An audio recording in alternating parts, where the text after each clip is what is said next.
is the story of how I lost my virginity at my college campus, and it was one of my professors that took my virginity. This professor had a wife. Let's get right into it. This happened my freshman year in college, okay? A bitch just got there. If I'm being 100% honest, I never wanted to do the nasty because I was trying to save it for somebody special. After I graduated, baby, it was time for me to act up. And I most definitely acted up. Shit. So freshman year of college comes around. The first day of school and I walk into English class. I see this fine, sexy, tall glass of water. See this man sitting at this desk in the front of the classroom. This man was Liam Hemsworth on crack. This is Liam Hemsworth. Bitch, do the math. Class starts and he introduces himself as the professor. Like, really?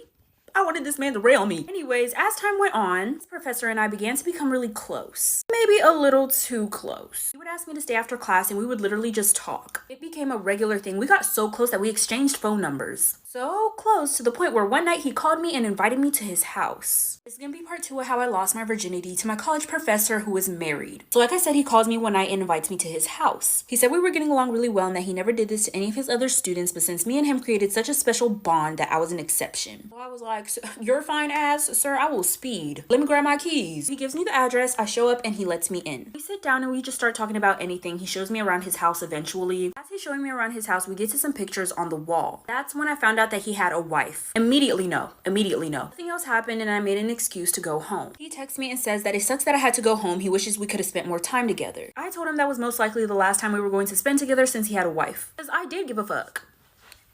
At the moment. But things changed. Finding out he was married made me so uncomfortable that I stopped answering his calls and I stopped replying to his texts. I also skipped that class for a little bit because I just felt so awkward. One day the professor sends out an email saying that there was a mandatory meeting after school. I go to that meeting, but when I show up, me and my professor are the only people there. Like for part 3.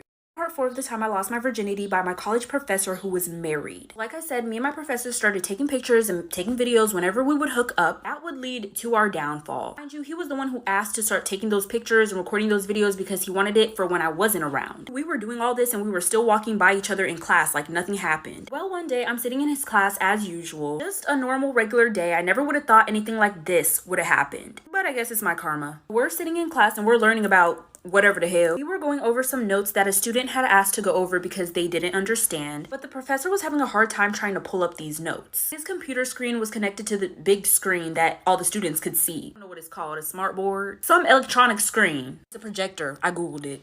His computer screen is on the projector and he's opening up a bunch of documents and files. And next thing you know, he clicks a file and all the pictures and videos of me and the professor naked together shows up on the screen in front of everyone. This is going to be part 5 of the time I lost my virginity to my college professor who was married. Like I said, the professor clicks on the wrong file on his computer. All the pictures and videos of me and him hooking up showed up on the screen in front of the whole entire class. I'm sitting there like, I don't know who that is. That ain't me. It might look like me, but it ain't me. The entire class gasped all at once. It was like a harmony. And some students who sat next to me started to look at me. Like I said, I don't know who that girl that looks exactly like me on the screen is. I don't know who she is. Don't associate me with her. I don't know her. The professor's face goes red. He was frantically trying to take it off the screen. Like, it's too late.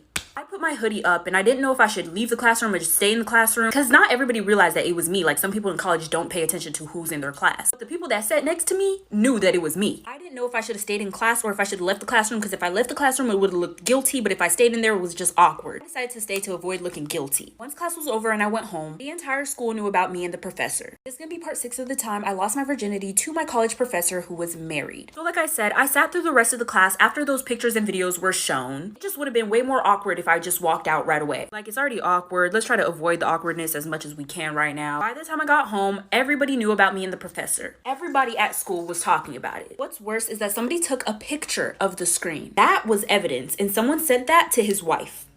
A lot of people were asking me about what happened, but I didn't tell them anything because I didn't have any friends at that school and nobody deserved to know my business. I had not been in contact with the professor ever since. He had blocked my number and I tried to email him, but he wasn't answering my emails. He also stopped holding class the day after that happened. But one day he did email me back. He said from there on out to stop contacting him, and so I did. The school kind of swept everything under the rug. He did in fact get fired. The school said that if anybody reposted that picture of the screen, they would get expelled. I dropped out of college. It was definitely not worth it. So here's just a little reminder to never never sleep with your college professor. Story time of the trio that killed their victims and fed them to their neighbors. 2 women and 1 man who were in a love triangle would lure young women to their house by offering them work as a nanny. A lot of these women who were in search for work trying to get the little money would accept the offer and go to the trio's home. They expected there to be a child whom they would get introduced to take care of, but baby, were they wrong. When they were in the trio's home, a man would attack them and kill them with a hammer and then cut them up into pieces. After they were done with the murders, one of the women would use the remains of the human flesh and make traditional stuffed meat pastries. Then they would go out on the street corners and sell those meat pastries to people in their community. Motherfuckers was eating their own friends. They didn't feed all of their victims to their neighbors. Sometimes they would eat their victims themselves for lunch or dinner. They claimed human meat was no different than beef. It tasted the same and had the same consistency. So it's like, why should I spend my money on beef if I could just kill somebody and eat them? One of the victims was a 17-year-old mother to an 18-month-old baby. They killed and butchered the mother right in front of the 18-month-old baby, and the next day they fed the baby pieces of her mother for lunch in a pastry. That way the baby would never know she was eating her own mother. What they did next to the baby was even worse. Part 2 of the trio that killed their victims and fed them to their neighbors. After the trio had killed a 17-year-old mother in front of her 18-month-old baby, then fed the remains of the mother in pastry form to the 18-month-old baby, they took the baby in and raised it as their own. Thankfully, their whole scheme ended when one of the women tried to use a credit card that belonged to one of the victims who was reporting missing near their home. Like, how dumb can you possibly be? When they searched their home, they dug up their garden and found 2 bodies of a 20-year-old and a 30-year-old woman. When all the news came out about how people in the community had eaten their own neighbors' remains inside these pastries that they had bought from the trio, so many people were upset. Upset ain't even the word. But the man in the trio's brother claimed that he couldn't have done this to the women because his brother was a vegetarian. But eventually, the man and the 2 women in the trio confessed to their crimes. They said they did what they did because they claimed the women they killed would eventually give birth to thieves and lowlives and claimed they were controlling the population. The man and 1 woman in the trio were sentenced 71 years in prison and the other woman was sentenced 68 years. And a shocking discovery, the police chief in charge of the investigation discovered that he himself had eaten the murdered women's flesh. This is gonna be a quick story time of how my parents found my OnlyFans. So I had just recently broken up with my boyfriend and my friends were trying to find ways to make me feel better. They were trying to tell me to go on Tinder and all these other dating apps to find a new man. I didn't want to find a new man more than I wanted to make him jealous. And so my friends were telling me a good way to get back at him is to post myself with another man. But I had a better idea. I was gonna make an OnlyFans and I was gonna tell his friends about it and let them subscribe for free. And it did work. He sent me a big paragraph going off on me about it. I thought it was really funny, but anyways. So I had left one night with my friends, you know, they were just trying to take me out and make me feel a little bit better, just to try to make me feel better and get the recent breakup off my head. And I was living at home at the time. I had just turned 18. My parents were really strict and they didn't even know that I had a boyfriend. So while I'm out with my friends, I get a text message from my mom telling me to get home now. I'm asking her what's going on and she's telling me that I just need to get home because we need to talk. And so once I get home, I open the front door. I walk into the living room and my ass was spread open right on the TV screen. So this is gonna be part 2 of how my parents found my OnlyFans. So I get home from hanging out with my friends and I see my OnlyFans on the TV screen. My mom is acting like she just saw the Holy Ghost. My dad is shaking his head, just mad disappointed. For some reason, my little brother was sitting over there on the couch. And I'm like, what are y'all doing? What is this? Why would you put it on the TV? Our TV was a smart touch screen TV and you could connect your phone to the TV, but I didn't understand why it was on the TV screen with my little brother right there. My mom's yelling at me like, so is this what we are? Is this what we do? She's telling me if I'm going to be acting grown, then I'm gonna have to find a different place to stay because I'm not about to represent our family like this. So I told her that it was just a quick way for me to make money and she told me that I was lying. And then she proceeded to show me a text message that she got from my boyfriend telling her that I had let his friends subscribe for free and that I was going down the deep end and I need to be talked to. I don't know if I said ex-boyfriend or not, but it was my ex-boyfriend who had sent her that text. So I told him that I would delete my OnlyFans and this is what I said to my ex-boyfriend like for part 3. So this is going to be part 3 of how my parents found my OnlyFans. So it was my ex-boyfriend who had told my parents about my OnlyFans. So I decided that I was going to message him. I basically went off on him and I told him, why the fuck would you show my parents my OnlyFans? Why did you feel the need to do that? You're just jealous, yada, yada, yada. And he told me that it's because he doesn't want me to represent myself that way. But I know it's more of the fact that his friends were subscribed to me and he wanted me to just take it down. And I told him that we weren't in a relationship anymore, so his opinion didn't matter. I removed him off everything and he still found ways to text me. He even eventually started to email me. And now he was telling me that he missed me and that he wanted another chance. And I'm like, dude, no, you almost got me kicked out. From that point on, my parents never helped me out with anything ever again. I had to start paying everything by myself. And throughout the relationship with my boyfriend, he would basically do everything for me. And so I decided to get back with him. Eventually, he got his own apartment. And so I moved out of my parents' house and moved in with him. And then me and him made an OnlyFans. hands together. My parents found out about that too, but there was nothing that— This is why you should never trust your friend if they tell you that their pet don't bite. Charla Nash would go over to her friend's house, Sandra, every now and then to watch over her 200-pound chimpanzee.